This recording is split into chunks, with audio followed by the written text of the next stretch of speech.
and he built his own speedboat. And because of the name of Johnson Outboards, it was American.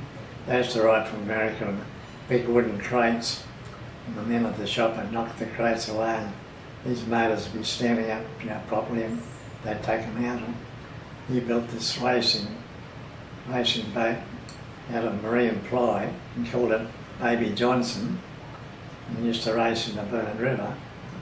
And then he raced in the Brisbane River, and he won a Queensland Championship. I've got a cup at home with 1931 on it. Okay. So I would have been 5 then, when he won this thing, racing the Burnett River. And my mother always laughed because she reckons he couldn't swim. She made him a capock, cape vest that he had to wear, so that if you got thrown in the water, you floated, you didn't sink. But, well, my father was born in Bundaberg, but my mother was born in Charters Towers, and her father worked in the gold mines. Charters Towers were all mining, and he finished up with that miners' Tysus. And in those days they didn't have all the equipment to get all the dust out, and they get this dust on their lungs. Mm. And he died, and then his mother died, and she was an orphan, and she was 10. So she got sent to Bundaberg with her 2 brothers. She tells me the story that they were taken to Townsville, put on this coastal steamer that came down, I don't know whether it came to Bundaberg to Maryborough.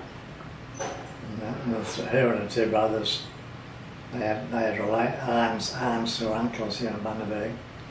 And she finished up living with her uncle out the old Pemberton sugar mill. Okay. Where the Pemberton school, it was the Pemberton school. Where you go to William Heads, you can drive down to that road to Coral Cove. There's a golf course down there. Mm-hmm. And that used to be, it was called a juice mill. In those days, there were a whole lot of juice mills around Bundaberg, which just crushed at the big crushes. They crushed the sugar into juice, and some of the juice was piped to Milliquin, or else it was taken by horse and buggy and tanks driven to Milliquin. If you go past that, where the juice mill was, it's knocked down years ago, but you can still see some of the concrete abutments in the ground where the mill used to be. And she tells the story about her uncle was the cook, and the men used to make up this big bats and porridge like other stuff too, but there was a horse named, she called it Dobbin, well he called it Dobbin, that's a pretty common name for a horse. And every morning Dobbin knew about this. Like they had a stable door behind the kitchen. He'd come up and poke his head in over the top of the stable door looking for his porridge. And what was left over, he'd put out this big bowl, and this Dobbin would eat the porridge. I hope it cleaned out before the next day, but that was every day, she said. The horse just loved it and knew about it. It's amazing. Mother's 2 brothers wondering to gain that. And he finished up manager of a garage over there, and the other one stayed in Bundaberg.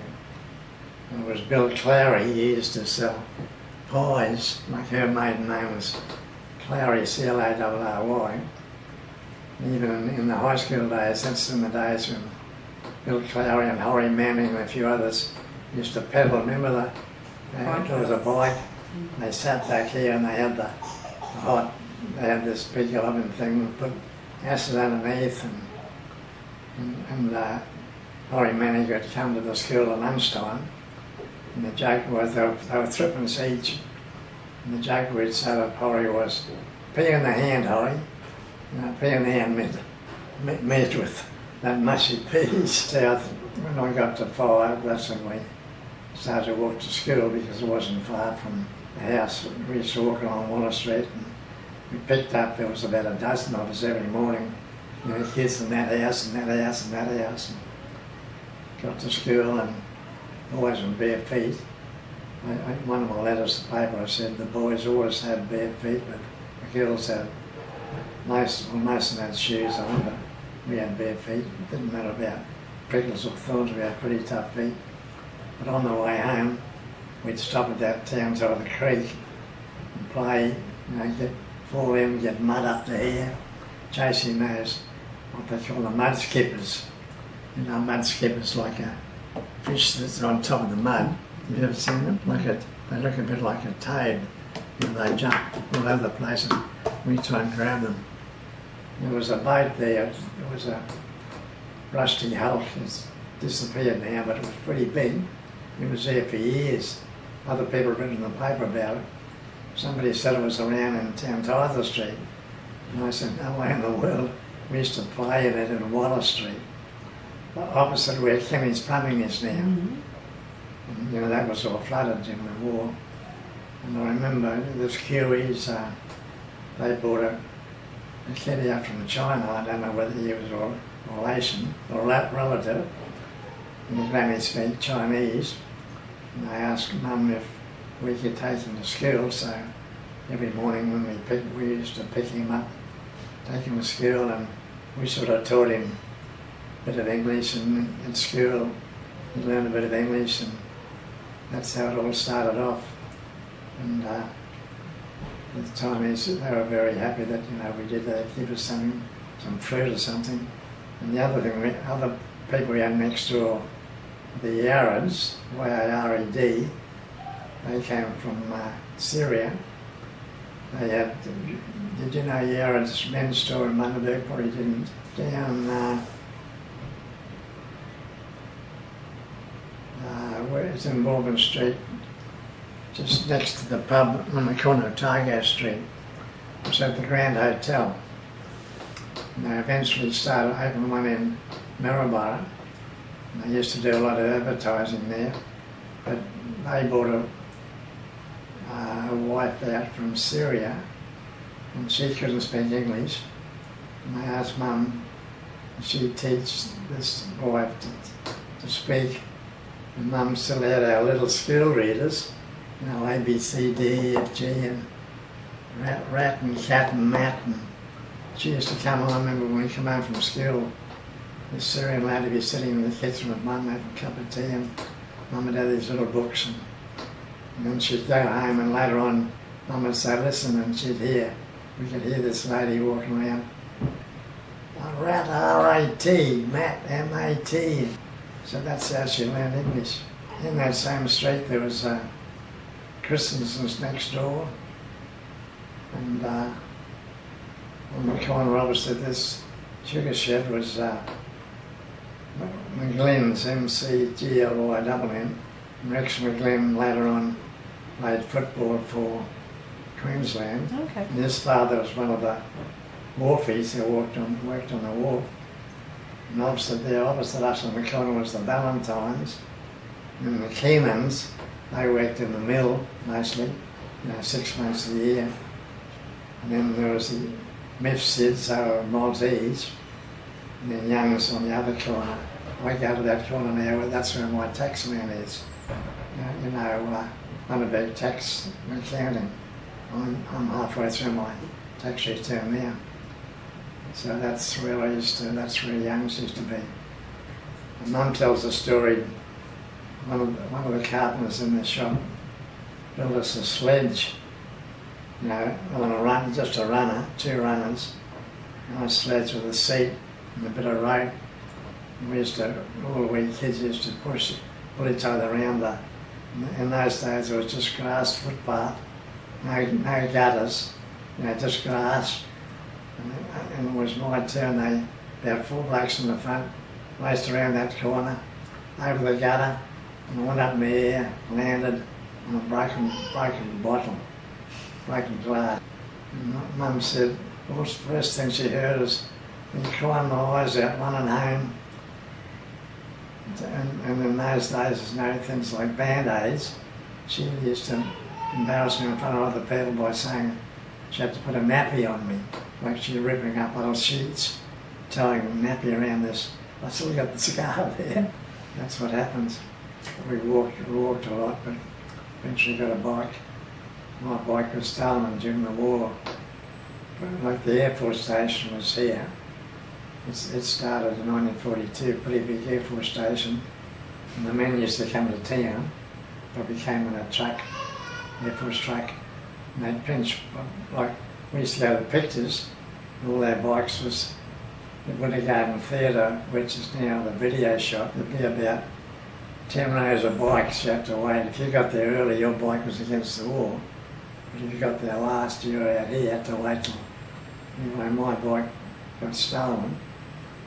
And my other mates, we went right out there near the bush, looked everywhere in case the airmen might have dumped it in the bush. We've never found it. And I would have known it because we were mad on bikes. We used to race like hell, and I hit something, a gutter or something, and the front, that top bar on the top had a bump in it. I think the front wheel stopped and this bar just went like that, so instead of a straight line, it was just this bump, so I would have recognised my bike. They were mostly young fellas. I tell the story when I was at high school. It was 1938 to 42. The troop, because it was the war, the troop trains were coming through every day, mainly Americans, and loaded up with tanks and crates of goods, and if they were shining up in the goods yard, they'd stop at the school, and if it was lunchtime, we'd all race over to the fence, and these young US soldiers, only about 18 or 19, they'd give us lollies and cigarettes and stuff, and just talk. We'd talk to them, they'd talk to us, and I think I've told you that there was zigzag. We had to, well, the Department of Works dug zigzag trenches. We could stand in up to about here, and that was in case of the Japanese come along and strafed us, instead of having a straight line, and they could just fly in like that and shoot everybody. The idea of the zigzag was that they'd only hit a few. I was in the Boy Scouts then. I would have been about 14, 15, 16. We didn't go into the trenches. There was about 10 or 12 of us. We were supposed to save the school from incendiary bombs. They made these. They had this funny old wooden, like a thing this, like you swept, and you had a, like a thing like a broom. It wasn't a broom. It was a rake you pushed. If we found an incendiary bomb, they were only supposed to be that big. We were supposed to rake it into this thing and put it in a bucket of water. And I say in one of my stories, teachers never told us how to get up on the roof. And then we used to joke, we kids, that if we found an incendiary bomb, we weren't going to put it in a bucket, we were going to let it burn. Just let the school burn down.